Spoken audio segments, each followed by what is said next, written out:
Hello and welcome to SS study channel.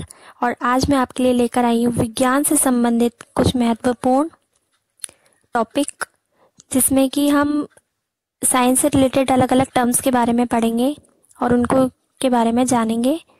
और आज जो हमारा टॉपिक रहेगा वो हिंदी में रहेगा। तो हम बात करते हैं इसमें पहले प्रश्न की। देखिए, विलयन क्या है। जब हम विज्ञान पढ़ते हैं तो उसमें हम विलयन देखते हैं। विलयन क्या है? तो ये क्या होता है? यह दो या दो से अधिक पदार्थों का सममांगी मिश्रण होता है। मतलब कि बिल्कुल बराबर इक्वल क्वालिटी में जब दो पदार्थों को मिला दिया जाता है तो उसे हम विलयन कहते हैं। दूसरे प्रश्न की ओर बढ़ते हैं। सेकंड क्वेश्चन में है इसमें विलय को परिभाषित कीजिए। उत्तर, किसी विलयन का वह अवयव जो कम मात्रा में उपस्थित रहता है विलय कहलाता है। जैसे लवण के विलयन में लवण विलय है ना। यानी कि कोई भी जो सॉल्यूशन है उसमें पदार्थ का होना वो विलय कहलाता है। जैसे कि लवण के विलयन में जो लवण है यानी जो नमक पाया जाता है वो क्या है? विलय। प्रश्न 3, विलायक को परिभाषित कीजिए। देखिए, बहुत ही इंपॉर्टेंट है, टर्म्स है जिसमें कि अक्सर बच्चे और हम तक कंफ्यूज हो जाते हैं, तो हमें पता होना चाहिए। तो इसका उत्तर है, विलायक को परिभाषित कीजिए। किसी विलयन का वह घटक जो अधिक मात्रा में उपस्थित रहता है विलायक कहलाता है। उदाहरण, लवण के विलयन में जल विलायक है, यानी कि जिसकी मात्रा अधिक हो किसी भी सॉल्यूशन में, किसी भी पदार्थों के मिश्रण में जिसकी भी मात्रा अधिक होती है वो विलायक कहलाया जाता है। यानी कि जैसे कि जल है ना, जल की मात्रा अधिक होती है, उसी में तो सारे पदार्थ मिलाए जा रहे हैं। प्रश्न 4, सल्फर किस विलायक में घुलनशील है?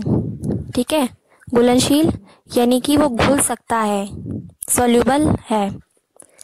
तो कार्बन डाइऑक्साइड में घुलनशील है क्या? सल्फर। प्रश्न 5, वास्तविक विलयन के दो अभिलक्षण बताएं। अभिलक्षण बताने आपको इसमें।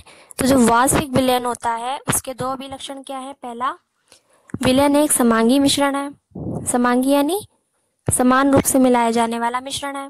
सेकंड, विलयन के कण व्यास में 10⁻⁹ से छोटे होते हैं, इसलिए वे आंख से नहीं देखे जा सकते, है ना। इसके लिए माइक्रोस्कोप का प्रयोग किया जाता है, क्योंकि जो बहुत ही बारीक चीजें होती है, जो कण बहुत ही बारीक होते हैं, हम उन्हें अपनी आंखों से डायरेक्टली नहीं देख सकते हैं।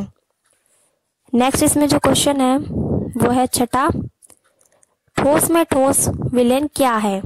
उत्तर, मिश्र धातुएं ठोस विलयन कहलाती हैं। जैसे पीतल में 70% कॉपर तथा 30% जंक होता है। हमें याद रखना पड़ेगा, इसमें क्वेश्चन भी बन सकता है कि पीतल में क्या क्या होता है? 70% जो होता है, 70% कॉपर होता है और 30% जिंक होता है। ठीक है। और इसका जो विलायक है उसको हम कैसे लिख सकते हैं? Cu और Zn। ठीक है, Cu का मतलब है कॉपर और Zn का मतलब है जिंक। प्रश्न 7, विलयन की सांद्रता से क्या तात्पर्य है? अब यहाँ पे एक अलग टर्म आया है हमारे सामने, सांद्रता। उत्तर, विलयन के प्रति लीटर आयतन में घुली विलय की मात्रा विलयन की सांद्रता कहलाती है। ठीक है, रिपीट करती हूँ। विलयन के प्रति लीटर यानी हर एक लीटर में आयतन में घुली विलय की मात्रा विलयन की सांद्रता कहलाती है। यानी कि कोई भी चीज कितनी घुलनशील है, वो किसी पदार्थ में, किसी भी विलयन में कितना घुल सकती है, वो किसी भी पदार्थ की सांद्रता कहलाती है। प्रश्न 8, संतृप्त विलयन से क्या तात्पर्य है? उत्तर, किसी विलयन में एक निश्चित ताप पर जब विलय की ओर अधिक मात्रा का नहीं घोला जा सकता है तब वह विलयन संतृप्त विलयन कहलाता है। यानी कि एक मात्रा होती है, हर एक चीज की लिमिट होती है, तो जो पदार्थ मिलाया गया है, ठीक है, वो और अधिक नहीं घुल पाता है तो वो उसको हम कह सकते हैं कि उसकी संतृप्तता है, ठीक है, और वो संतृप्त विलयन है। आप इसको अगर कंफ्यूजन हो तो स्क्रीनशॉट लेकर के 2 बार पढ़ भी सकते हैं, तो आपको चीजें क्लियर हो जाएंगी। प्रश्न 9, असंतृप्त विलयन से क्या तात्पर्य है? उत्तर, जब विलयन की दी गई मात्रा में और अधिक विलय को घोला जा सकता है, ठीक है, ये इसके अपोजिट है। किसके अपोजिट? संतृप्त विलयन के अपोजिट, यानी कि और अधिक मात्रा में घोला जा सकता है, जबकि संतृप्त विलयन में क्या था, एक लिमिटेड मात्रा थी, उससे अधिक इसको नहीं घोला जा सकता था। लेकिन असंतृप्त विलयन में अधिक विलय को घोला जा सकता है, तो ये असंतृप्त विलयन कहलाता है। प्रश्न 10, अति संतृप्त विलयन से क्या तात्पर्य है? देखिए यहाँ पे अति लग रहा है, अति से ही हमें क्लियर हो जाता है कि मतलब बहुत ज्यादा मात्रा में इसको घोला जा सकता है, ठीक है। उत्तर है इसका, यदि विलयन में विलय पदार्थ की सांद्रता संतृप्त स्तर से कम हो, ठीक है, तो उसे अति संतृप्त विलयन कहा जाता है। तो ये थे हमारे कुछ विज्ञान से संबंधित बहुत ही इम्पोर्टेंट 10 क्वेश्चंस।